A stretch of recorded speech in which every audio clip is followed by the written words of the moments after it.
Picnic at Hanging Rock. This is your second time? Yeah. Seeing it? Mm-hmm. Did you know what you were getting into the first time you watched it? No. My friends said I should watch it because in high school we both loved The Virgin Suicides, the book and the Coppola film. And, no. Never watched it or read it? Yeah. Kristen Dunst, girls, sisters, suicide, looking into the void, observed by the boys across the street. Okay. A lot of parallels, and she was like, I can't believe you've never seen this. And so I watched it and was immediately just like, love the drama of it, and the landscape felt so much like home. And I picked it for us to watch this week because I think we've circled around, talking about confronting the unknown, dragon, impossible to describe supernatural force. So that conversation that was happening in Dune, there's something like that happening in this, but it's like the opposite of Dune because it's...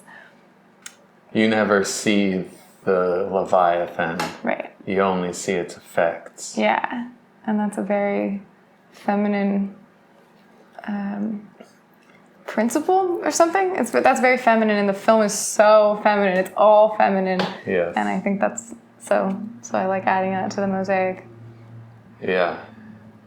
Yeah, it's a declaration of a plan at the beginning, and then that plan just disintegrates for an hour and 45 minutes. Yes, exactly.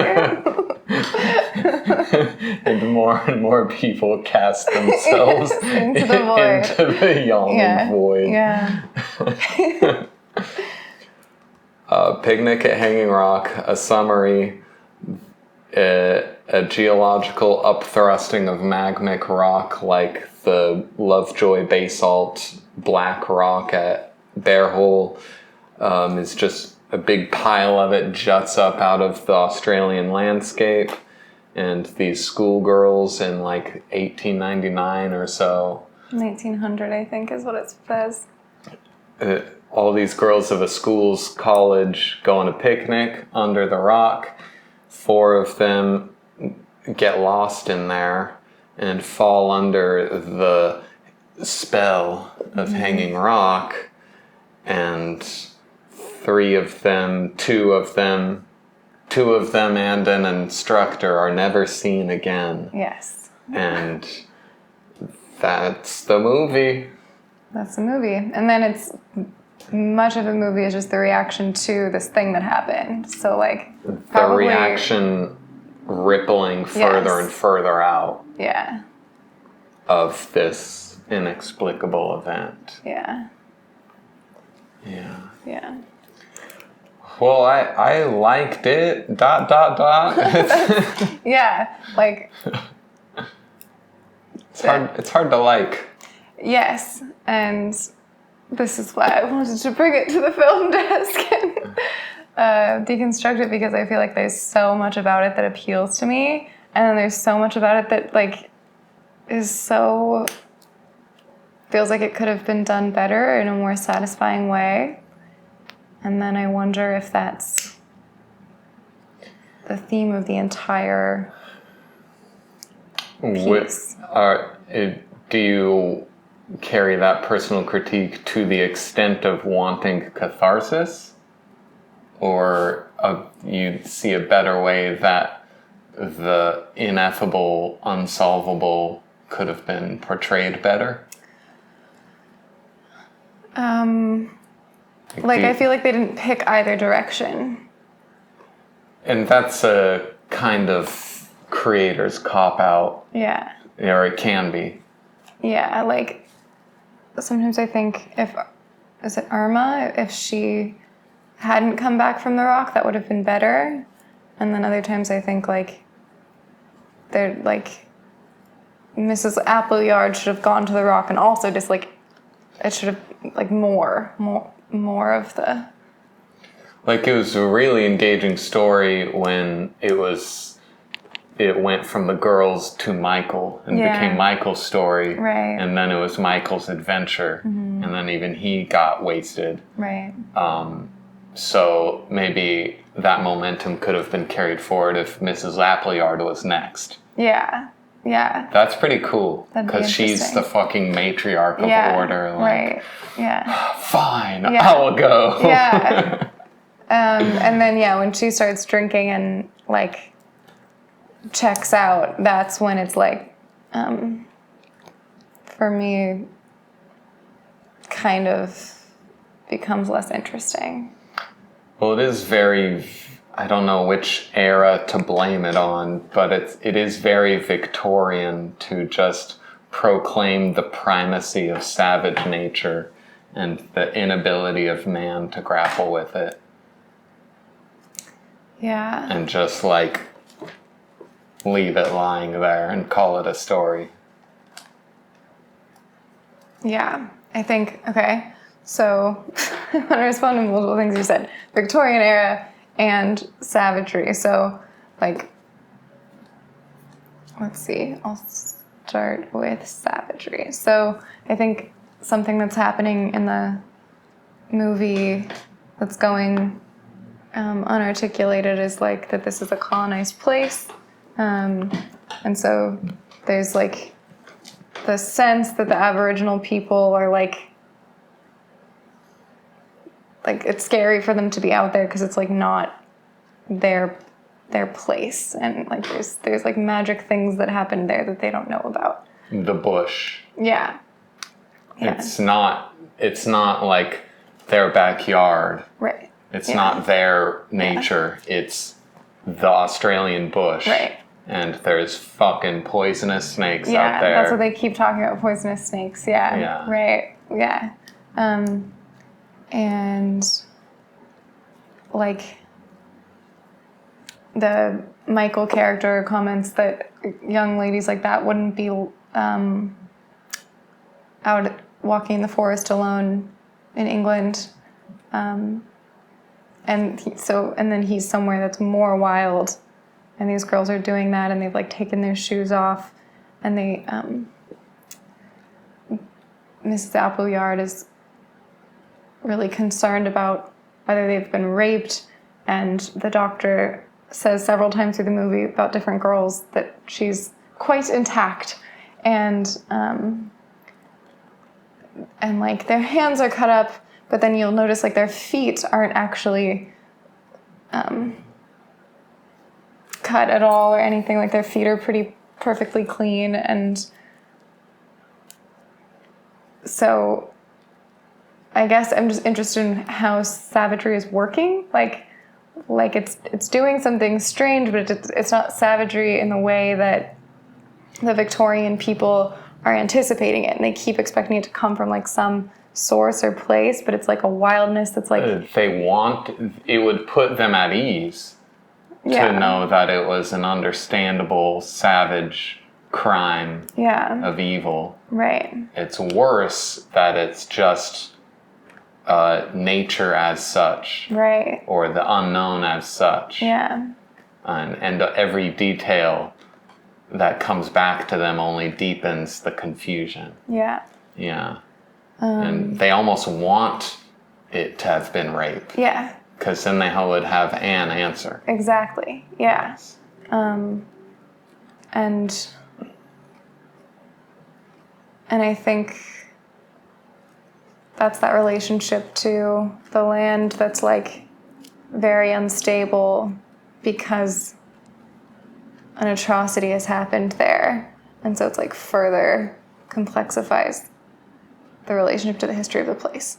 Yeah. Okay, so there's that. And then the Victorian point, I think we'll probably just keep circling around this, but Mrs. Appleyard tells the girls that they can This is our equivalent to like August. It's so hot. Like this is the middle of summer for them. Okay. And she tells the girls they can take off their gloves once they get through the town, because that's how like buttoned up and Victorian they are. They're supposed to be these very ladylike, proper people, and it's a treat to be told by their matriarch that there's a point in their day they're going to reach once this year where they can take their gloves off. Yeah. And they're just so thrilled. And okay, so yeah, that's a lot of properness, covering up,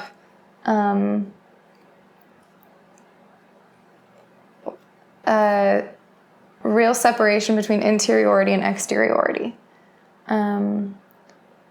And as the girls get deeper into the rock, they take off more of their clothes, and they're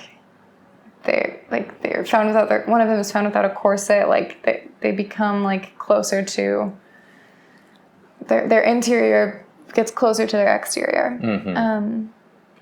and yet at the same time, like the girl who does come back from the rock after she's been missing, she can't remember her experience. And I was thinking that memory is the articulation of experience. And so if you can't remember something, you can't articulate it, it stays in the subconscious. And so they had this moment of maybe the interior and exterior meeting, and then it completely retreated into the subconscious again. And even like Edith is the girl who starts to go up with them, but the fat one. but then turns back and like screams. One. Yeah, the one that complains, and who she has power. Yeah, what do you think that is? Well, her scream, she understands what's happening. Yeah. Enough to break the spell. Yeah. By screaming. Yeah, but does she break the spell? She gets home. She breaks the spell for herself. Yeah. Yeah, that's cool. So she does articulate something even though she's afraid of it. And then when she goes back to the rock with the police officer, she doesn't want to say it out loud because it's indecent, but she whispers to the French teacher, who then relates to the police officer, that the math teacher was seen going up the rock without her skirt on, like she's like just in her underwear. And that's and I think so that's an example of the way that articulating what actually literally happened only serves to like further reveal the articulating what actually happened only creates more of an experience of mystery, because she gives you a snapshot of what she saw that day, and it makes even less sense. Yeah, she remembers the math teacher going by in her underwear. She remembers a red cloud. Right. That's it. Yeah. And we talk about mystery and mystique, and the mistake women can make of wanting to leave things unarticulated to cultivate an aura of mystique. And then they err on the side of not exercising their powers of articulation and creativity, and the powers of their womanly witchcraft powers go undeveloped because they never bothered to exercise real decisiveness and map drawing and making things clear. Yeah. And that's your way to engage the actual mystery. Yeah. Just the way you said about Edith, like, she was able to engage the mystery more by giving snapshots of what she remembered and engaging the mystery if it's like a legit fucking cyclone of Pandora's box, then it only deepens when you give it articulation. Yeah. And that reminds me of Jordan Peterson when he talks about any of the 10 or so things that fascinates him. Wow, brutal. And you can tell that he has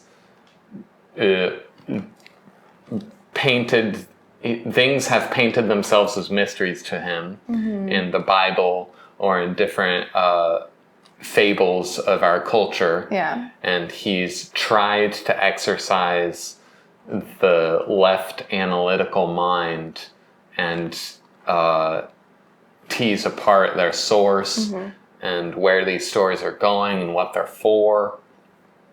And he's delighted to find that he can't. He's finding real vessels of the mystery within our own cultural artifacts. Yeah. And he wouldn't have that excitement for his heritage if he didn't go into it thinking, I'm going to unpack this and understand the Bible. Yeah. Like, he tried to, and then he had the humility to understand that I might not ever get there, and that's awesome. I'm going to keep trying to get there. Yeah. The first said thing was the drama. Sarah and Miranda. And Miranda saying, you have to find someone else to love because I'm going away. Yeah. And but then, and that's so fucking effective. Like, you now know so much about these two characters. Yeah. And because they're good actresses, like, Miranda has 2 lines and like a performance, and Sarah actually reacts to it. You see the story, like, she says that, and then you see the story of their entire relationship written in Sarah's expression. Right. Yeah, Which is just, good acting. That's what film can do that theater can't. Yes, I agree. Is the performance of the face. Subtlety. Yeah. Yes. Yeah. That's something I have a really hard time with about theater. Like, I'm so much more interested in and comfortable with maybe subtle forms of communication and like subtle reactions, and like a theatrical reaction I don't believe. And that makes me think that maybe you just haven't seen good theater. I haven't seen much good theater, that's true.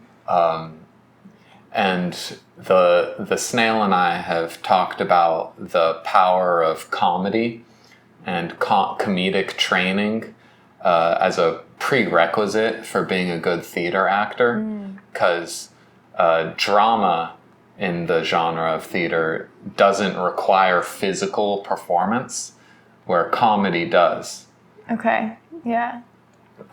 Like, there's literal clown schools and mime schools. Right.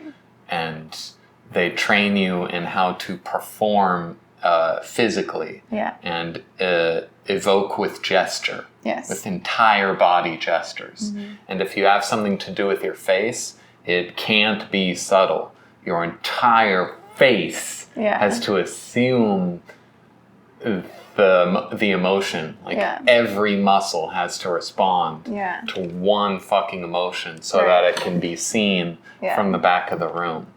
And comedy and clowning and miming lend itself to that physical training.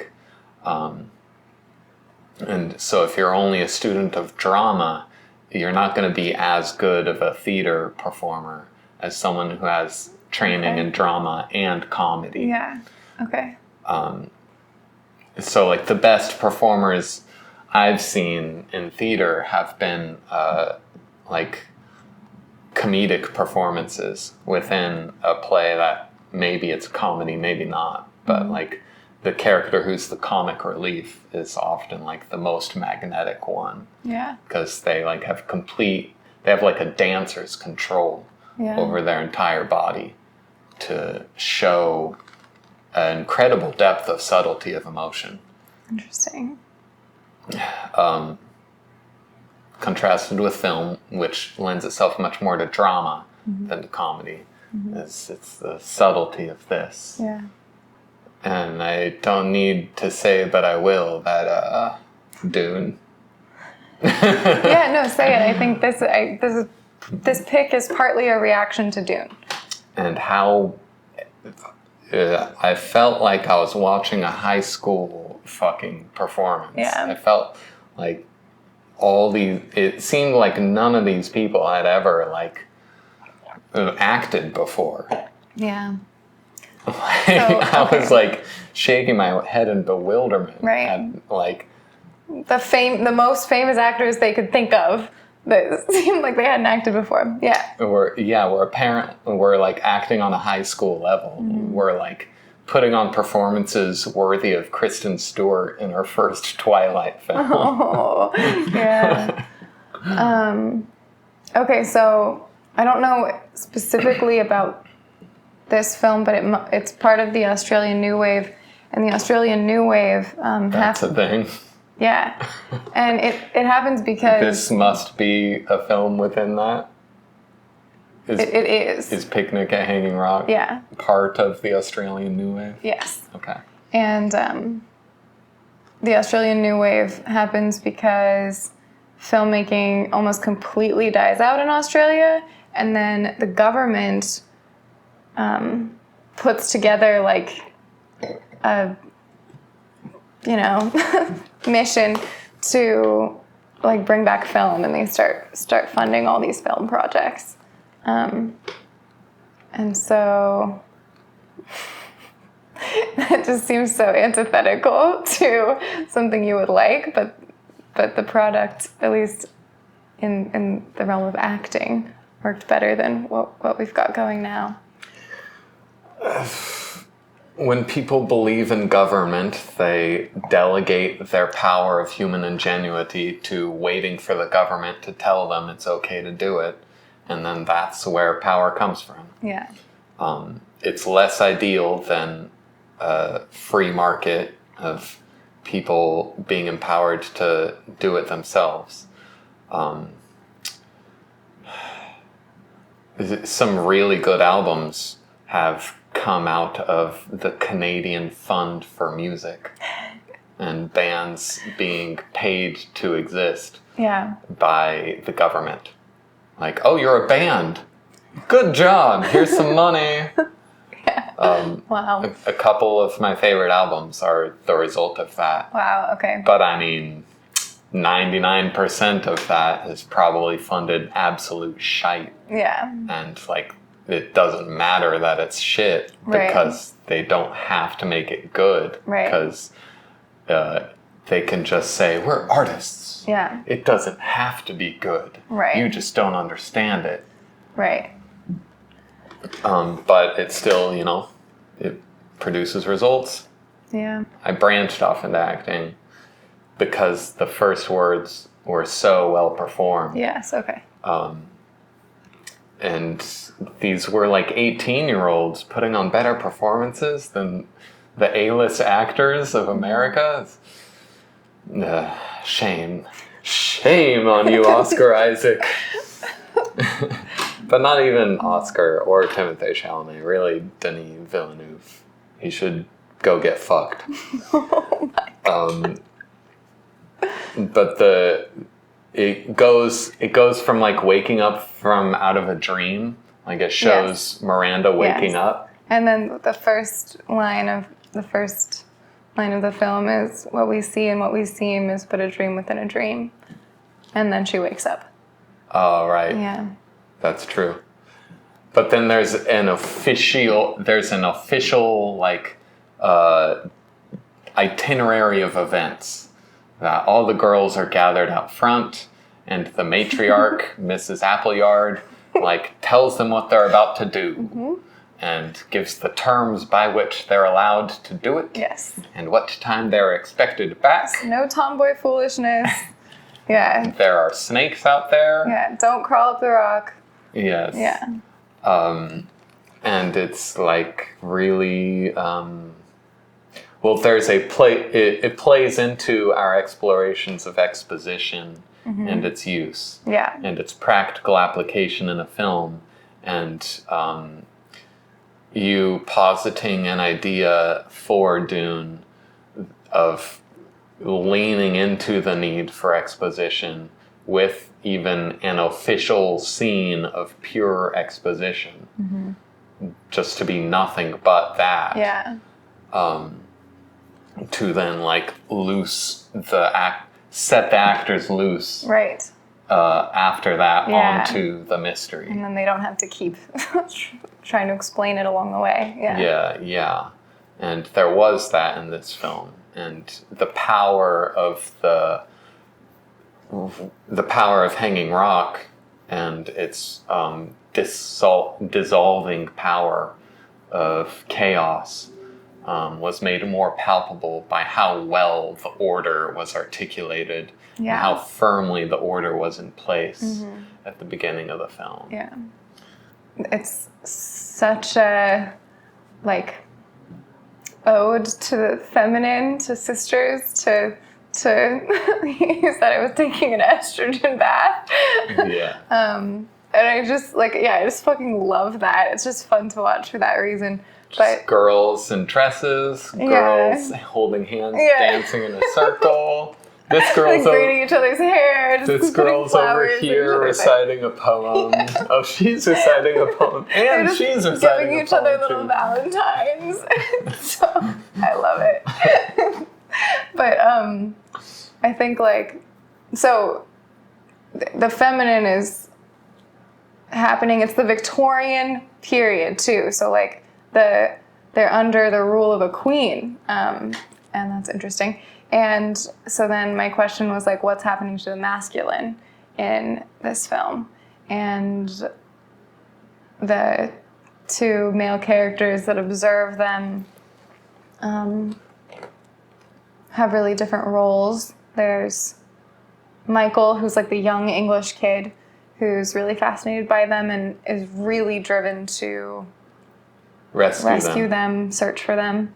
And he gets he stays overnight at the Rock and presumably finds Irma or gets far enough that he's able to then get his friend who's the Han Solo character.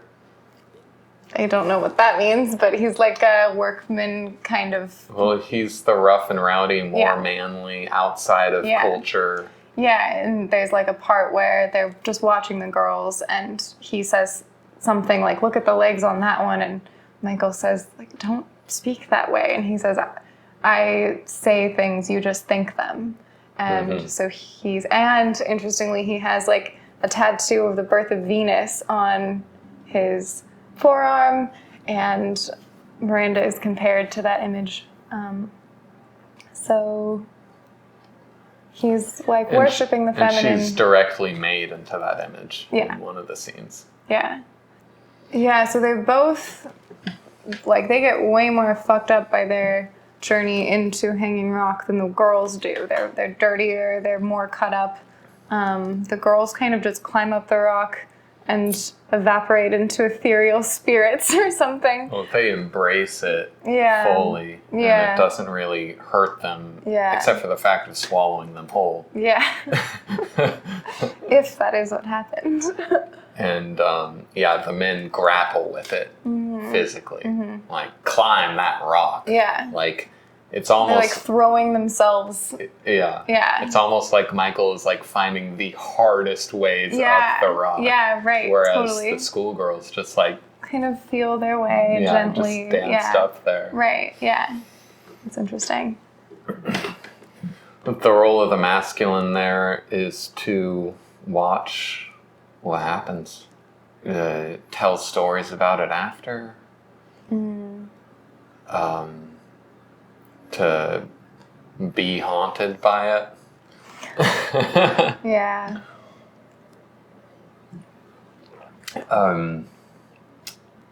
Questions of what might have been done better with the story. It ends as tragedy. Yeah. And it's the weakness of the matriarch that like takes something bad and makes it worse. And that's how the movie ends. Catharsis might have happened if Irma came back with something. Right. Yeah. If only a monologue. Yeah.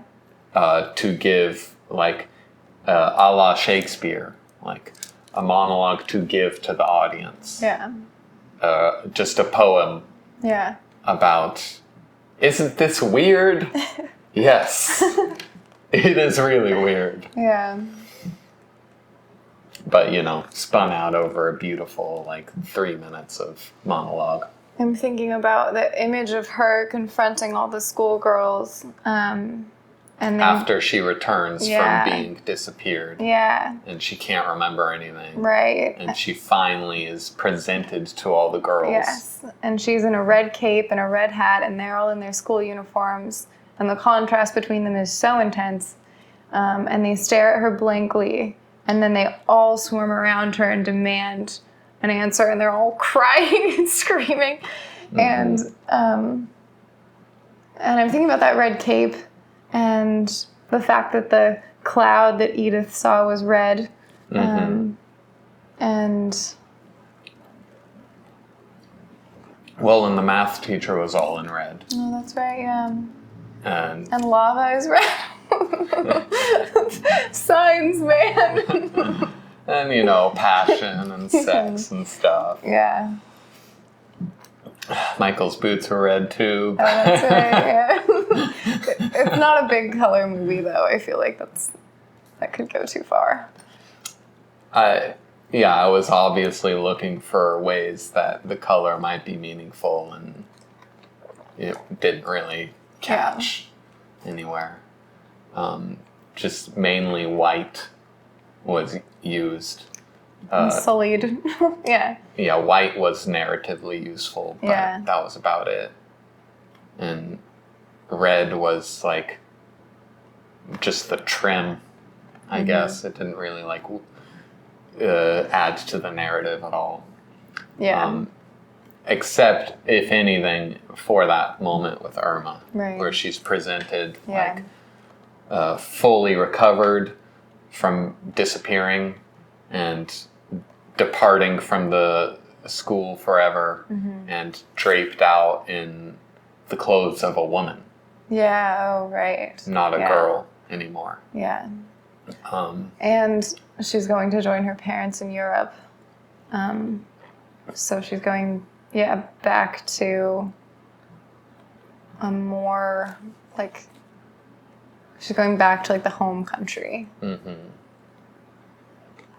There's the gloves, and they have to keep them on all the time when they're outside and being seen by people. Yeah. And it's a great treat that they're allowed to take off their gloves once they've gotten close enough to the rock on their field trip. And culturally, we have no rules of conduct, really. We are in a liberal world now. Not even a liberal state, not even a more liberal country. It's a postmodern world now. And we don't have rules of conduct. If we have them, they are implied. Yeah. And not explicit. Right. Yeah. And there's a price paid there where if we don't bow to any conservatism of like controlling ourselves, we don't get to experience any freedom from that control. Yeah. Because there's no control to be freed from. Yeah. There's nothing to like escape. Yeah. There's nothing to rebel against. Yeah. It's a dramatically freeing, expansive experience to go out to Hanging Rock for the girls. Yeah. And take off their gloves. Right. And that's like partly because of how like locked down their entire experience is. Right. And now like we're just fully out, like girls don't have to wear bras anymore. Yeah. Right. They don't have to like cover up. Yeah. Guys don't have to do anything. Yeah. And so there's no like there's nothing of the other side of that either. Right. There's no like orgiastic freedom Right. from anything, because we're just encouraged to grasp orgiastic freedom Constantly. from the get-go. Yeah. Okay, so that kind of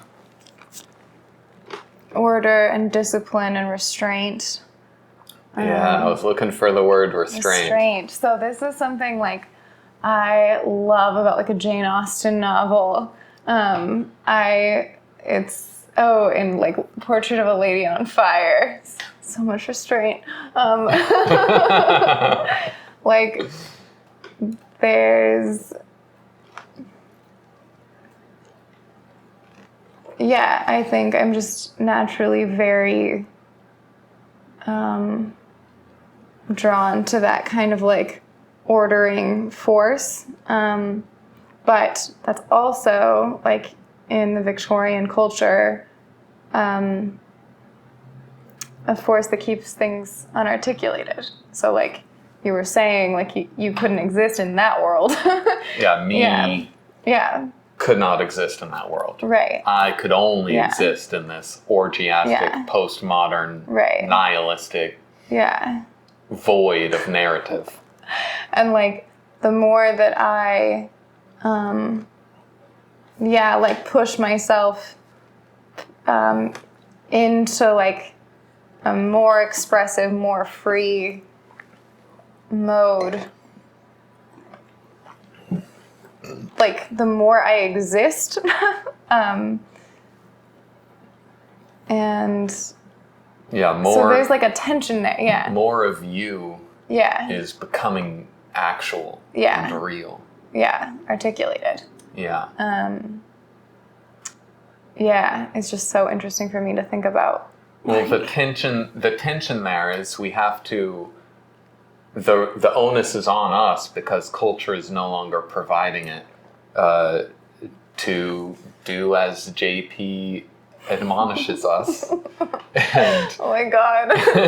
And your patron saints of this podcast is Lynch and JP. Yes. Oh God. And do as he admonishes us to do, and voluntarily take on responsibility. Mm-hmm. Otherwise, partying is meaningless. Right.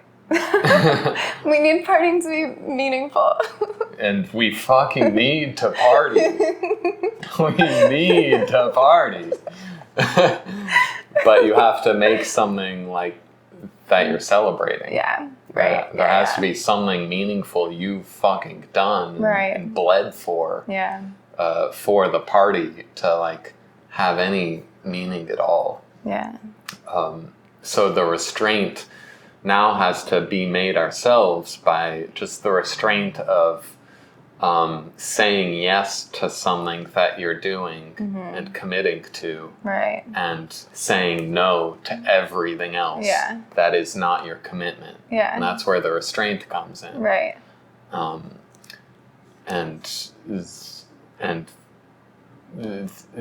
that's it's that Jocko Willink discipline equals freedom thing. Like, your freedom is meaningless if it's not directionized by force of will towards goals that are meaningful to you personally. Yeah, because then you just end up in like a total void. Well, you just waste your life. You just wake up and you're 40 and you don't clearly know what you did or why. And that's just a new danger of this new world.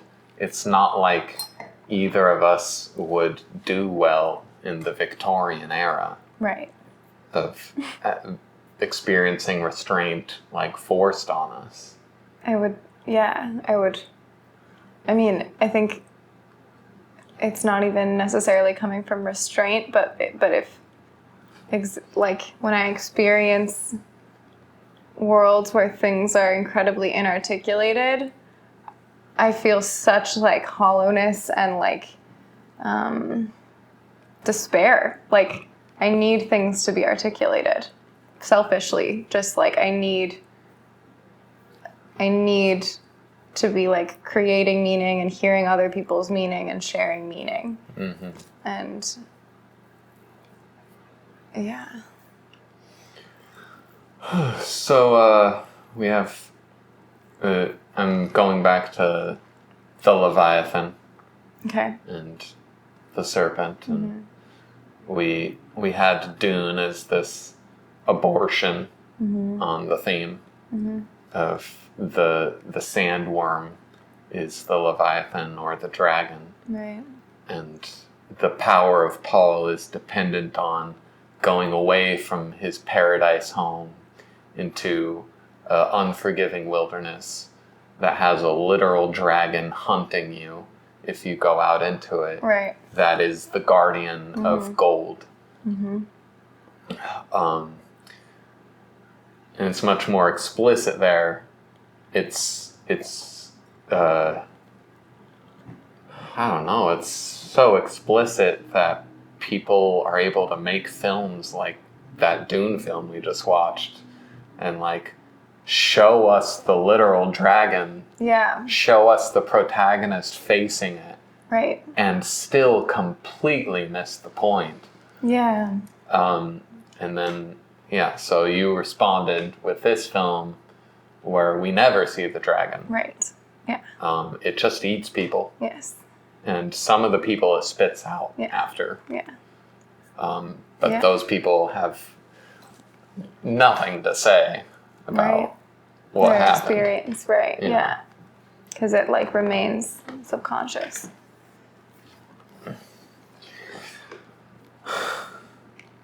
And that's the sleeping aspect is present throughout. Like we talked about the opening line, what we see and what we seem is but a dream within a dream. And then our main character wakes up, and then all of the spell of Hanging Rock is like they fall asleep, and then they wake up and they don't know, they don't recognize the people that they had been with. Like they look down and they see their group and they can't remember who those people are, what they're doing. Yeah. And then they fall asleep again, and at that point they can't even hear, after they wake up from that sleep, they can't even hear Edith crying and trying to get them to come back. They're completely in the other world after that sleep. Yeah. Consciously, mostly experienced that just in relationships and women, their effect on me when I am in love. Okay. And able to be affected. And then, but like... What does that mean? Just senseless pain and the scattering of narrative, scattering of order for no discernible reason. Okay. Like it's not like in any supernatural event. Right. Or any like place in the land or any crime of evil on me, really. And and deeper than that interpersonal confrontation with it is like unpacking the extent to which I've made all those things happen myself. Yeah. Like going under it to an even scarier place of, oh, I made that happen. Totally. Okay, I've the theme that I keep circling around that I don't know if I've articulated yet on our recording is like degrees of being and non-being. And like the being asleep is getting closer to non-being. And the Victorian period is still like a covered up, gloved form of being, you know. And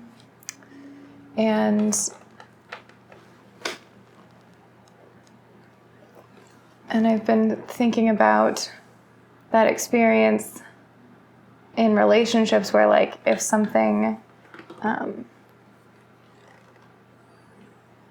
seems to be going wrong, something seems to break, like the order of things seems to break, or even just the experience of the fear of that possibility,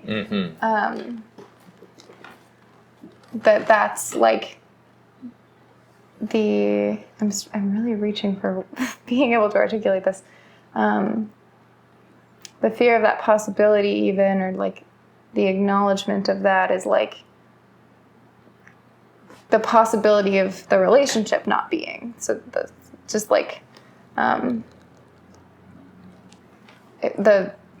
force of non-being is like coming up in ways of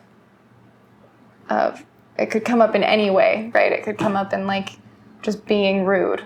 It could come up in like something much bigger and more dramatic. Yeah, and its fear comes from the idea that rude remark might swallow the relationship from existence back into non-existence. Yeah, and then, okay, so that's like the fear of non-being is like more impactful than non-being itself, which is just an abstraction and like not really something we can experience. Whoa. More wine.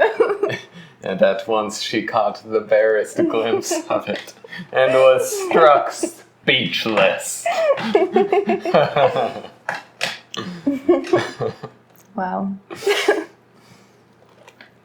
Well, I've been supplying the last few prompts. I can do it again, or you could throw one out there. I'm throwing. I thought I was throwing. Oh. Well, I let it drop. Okay. And now it's gone. So, do you think the matriarch, Mrs. Appleyard, murdered her? Murdered Sarah? Yeah. No, I think that Sarah was planning to kill herself, and Mrs. Appleyard knows that and feels like it's her fault and is trying to avoid that. But no, the night before, she called up one of the people and said, Sarah's gone. Yeah. Her guardian came for her. I helped her pack myself. She's gone. Mm-hmm. And then after that, she's found to have jumped out her window. Yeah. So that tells me that Mrs. Appleyard threw her out of the fucking window. I don't think so. I think she How would she know? Oh, you think she saw She discovered it. Herself privately? Yes. I mean, does that sound absurd?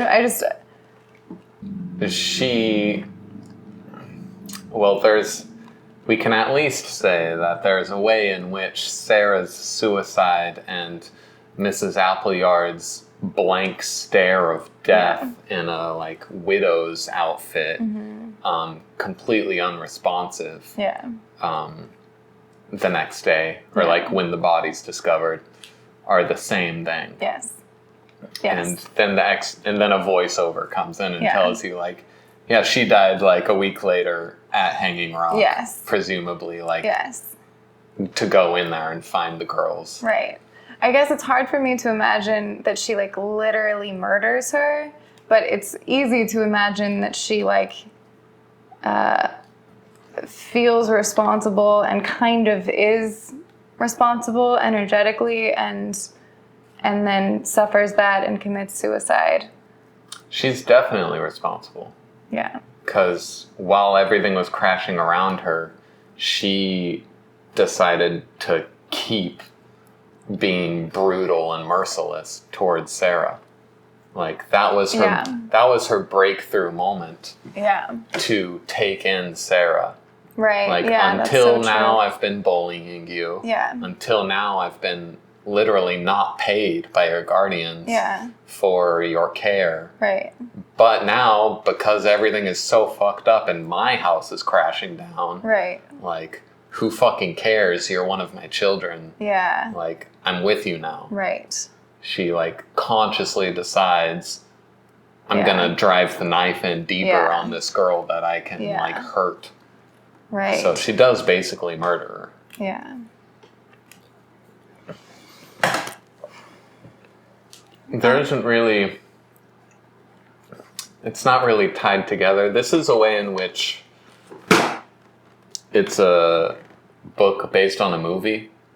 So, like, you see things... Movie based on a book, yeah. Whatever. Did I not say that? You said book based on a movie. It doesn't matter. Right. The one you said, there's a way in which you see these other threads happening and they don't contribute to the movie's narrative. Yes. Like the Han Solo rough and rowdy boy. There's like the heroic English boy who's weak but is doing the heroic thing. Yeah. And there's the rough and rowdy Han Solo type. Why do you have a problem with that? It's just like not really on brand to reference Star Wars. I'm just kidding. It's movies, so it's on brand. Go for it. that guy could not be more Han. He screams Han Solo. Okay. His sister is Sarah. Yes, that's right. And they live like fucking right next to each other and somehow don't know about each other's existence. Yeah. And they're like soulmates. Yeah. And they just don't even know they're like right next to each other the entire time. Yeah. Which is completely improbable and doesn't really make sense for a narrative. Well, that's super romantic. That would happen in a romantic novel, like of the romantic period. But then what would happen in a romantic novel is that they would reunite at the end. And they only reunite in exposition. Yeah. They only reunite off camera. Right. In a dream. Yeah. Right. In this movie. Mm-hmm. And it doesn't really contribute anything to the narrative. That's one of the reveals at the end of the movie. And the end of the movie is so... It's just an ellipsis into infinity. Yeah. So that's like one of the only things that actually happens at the end of the movie is discovering that these two are like spiritually linked. Yeah. And never even knew they were living next to each other. Yeah. And I imagine in the book that was like an actual thing. Yeah. But in this movie it was like, it didn't need to happen. Yeah. Like, if you're gonna tell us that. Like show us. Then have them like have it come to something. Right. Yeah, I think that's one of the things I feel about this movie is like, I think it's cool that the big action of what happens at Hanging Rock comes in like the first half, and then the rest is reaction. That's really interesting, the way that it ripples out, and yet like it does end in an ellipsis. Like, it's very unsatisfying. I think it could be... The climax has come and went within 40 minutes at most. Yeah. And the rest is ellipsis. Yeah. And not even like heady philosophical deliberation ellipsis. Right. Not even like profound, beautiful image ellipsis. Like mundane. Yeah. Like the rock goes back to normal. You see people picnicking there. Everything goes back to this like casual. Yeah. Yeah. And that's sort of useful narratively. Like, you see people react to it, and then you see people attempting to restore order. Right. And then you see the ripples of the event come back and shake at that order that they're trying to reassert. Right. And like, people are trying to get back to normal, but they can't. And that's interesting, I guess. And yes, it is interesting for a story form, just in terms of seeing a story structure that like has its weight placed in different places. Yeah. Experimentally, that's interesting. Like, the climax happened in the first 30 or 40 minutes. What do you do with a movie that does that? And there's got an open question there. That Picnic at Hanging Rock poses. I wonder if there's other films off the top of my head or yours that are front heavy like that. Well, The Virgin Suicides is the first one that comes to my mind. Okay. It's like, seems clear to me that it's like indirect, like that Picnic at Hanging Rock influenced all of that. So I don't even know if that's a very interesting comparison. But the climax happens. Yeah, more at the beginning, and then it's the reactions to it. I mean, arguably, that's all of Twin Peaks. Yeah. Yeah. Yeah, the whole thing is a reaction to an event that happened right before the first episode starts.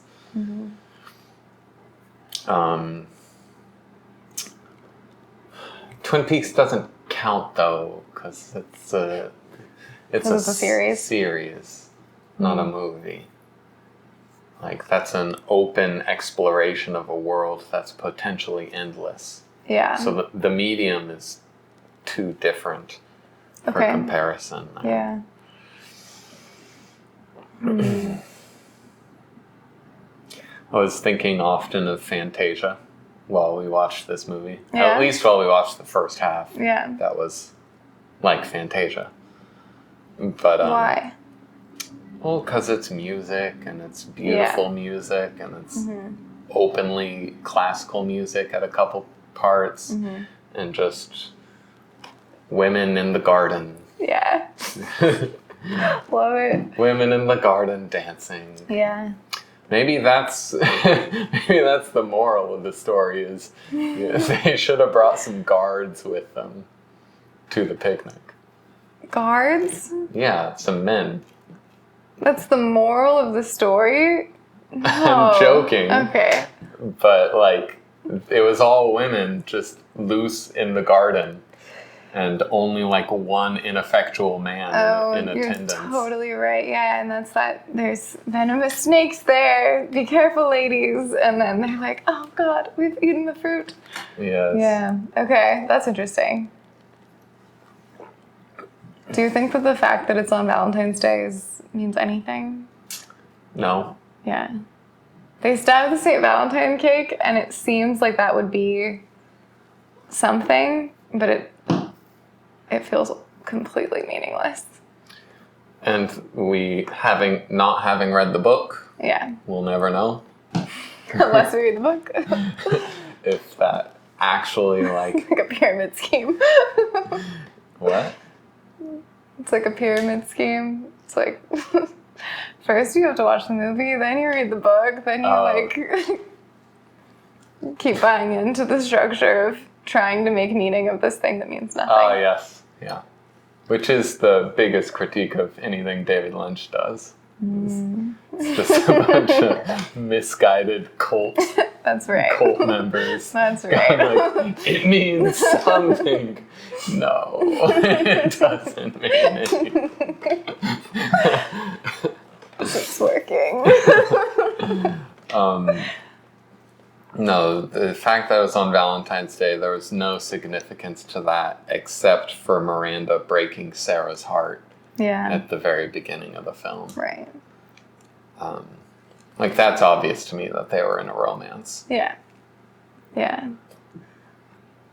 They're having a romance, lesbian romance. Sapphicness is associated with lesbian relationships, and it's because they, a la Lady on Fire, they go unfulfilled. Yes. And then the experience of Sappho's poetry, as modern people can experience it, is like to only experience part of it, to experience it in fragments, to not be able to remember her completely. And it's beautiful because she has a line that says, "You may forget, but let me tell you this, someone in some future time will think of us." But so much of her poetry you can't read. And so she unwittingly created her legend. Yeah. Herself. Yeah. And that just plays into the whole movie because there's literally a lesbian romance. There's the fact that Irma comes back and can't remember anything.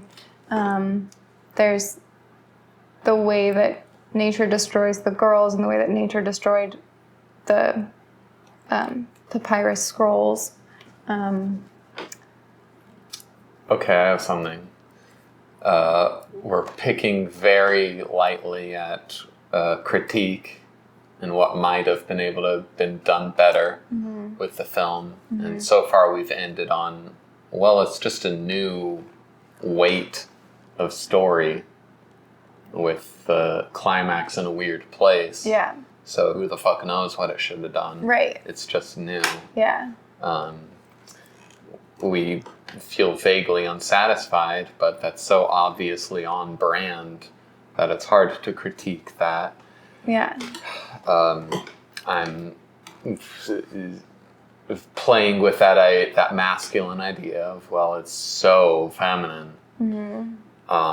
Maybe some more masculinity could take this thing to a more satisfying finish line. On the part of the filmmaker, of like, Irma doesn't just come back with nothing, she comes back with something. Right. And it can even be something that deepens the mystery. Yeah. But to come back with a crystallized something could be more satisfying. Yeah. To have Mrs. Appleyard go from the villain to the hero, that could have been cool. Yeah. She just started as a hard ass and then descended into villainy. Yeah. Yeah. So she could have hard ass, revealed to be a villain. Her entire world is destroyed. She pieces herself back together. Yeah, that'd be cool. That could have been a thing. Okay, and so, that would be, there's like all these... choosing to take in Sarah. Yes, exactly. That could have been a great hero's journey. Yeah, so like there's all these versions of the feminine being expressed throughout, but there's like never a like super, super powerful manifestation of like nurturing mother that can contain all. And that's what Mrs. Appleyard could have done. Yes. That would have been so cool. Like Spirited Away. Yeah. Yubaba? Yeah. Is that her name? Yeah, I think so. So. Seems right. Let's go with it. I'm trying to call her Alibaba. No.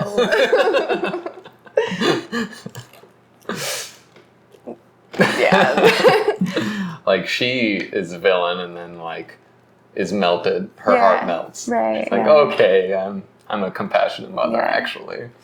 I'll say Eugenides, who wrote The Virgin Suicides, his answer to this was to focus on the Michael type character and end the story with just like what's happening to the boys that have been watching this happen. He brings them into the house, they get to experience the girls face to face, and then they keep returning to it throughout their adulthood, and they keep talking to each other and trying to make sense of it. So you watch the boys like be haunted, and you get to like experience just them.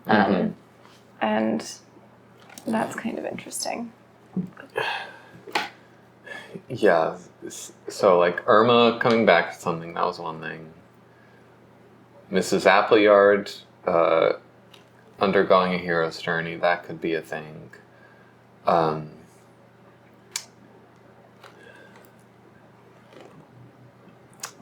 then my next thing was trying on the Tarantino approach. Oh, okay. Like art as an opportunity to change the structure of how we experience reality. Yeah. And this just like splays out brutal reality. Right. And uses art to make it even more brutal. Right, yeah. Like I thought... More tragic. Yeah. I thought at the opening epigram, like, oh, is this a true story? Right. Like, that's fucking brutal. Just missing women? Yeah. They went missing? Yeah. And then it was like, oh no, it's just a novel. Someone just made it up. Yeah. It's off their, like, nightmares of what nature can do. Yeah. So the Tarantino approach might, a la Once Upon a Time in Hollywood, could have been the filmmaker gets this book that does that and then carries it further. Does not just make a direct adaptation, but makes his own story of like, well, this is what happened. Here's the book. This is what happened. But here's what I'm gonna do about it. Yeah. That's cool. Yeah. Like, here's what should have happened. Yeah. That would be cool. And what should have happened was this fucking Tell us. psychedelic space odyssey thing. Where we get to go into the rock, and then we're like in the lava, and then we're all like dancing on a weird trip. Yeah. We know. We've been there. It becomes a Fantasia of fucking shapes. And now Miranda's straddling a triangle through the sky. That's what I thought we were getting into. I know. What happened? And then Miranda finally is crowned as the queen of all the cosmos. Yeah. Good for her. And it's interposed with, like the climax happens 30 or 40 minutes in. Yeah. And then parallel journeys happen where Miranda is like on whatever Strange Weekend movie title. What? The Virgin Suicides? Of the movies you were proposing to me, that Alice in Wonderland-y movie. I don't know. You proposed a few different movies to me. This was one of them. There was another. Oh, Valerie and Her Week of Wonders. Yes. Week, not weekend. Like, she can... From that climax... Total dream world. Could have been Miranda in Alice in Wonderland. Yeah, well, and there's that suggestion that the guy says to the gardener, maybe they fell down a hole, and so there's that feeling Alice in Wonderland of Alice. hole. Yeah.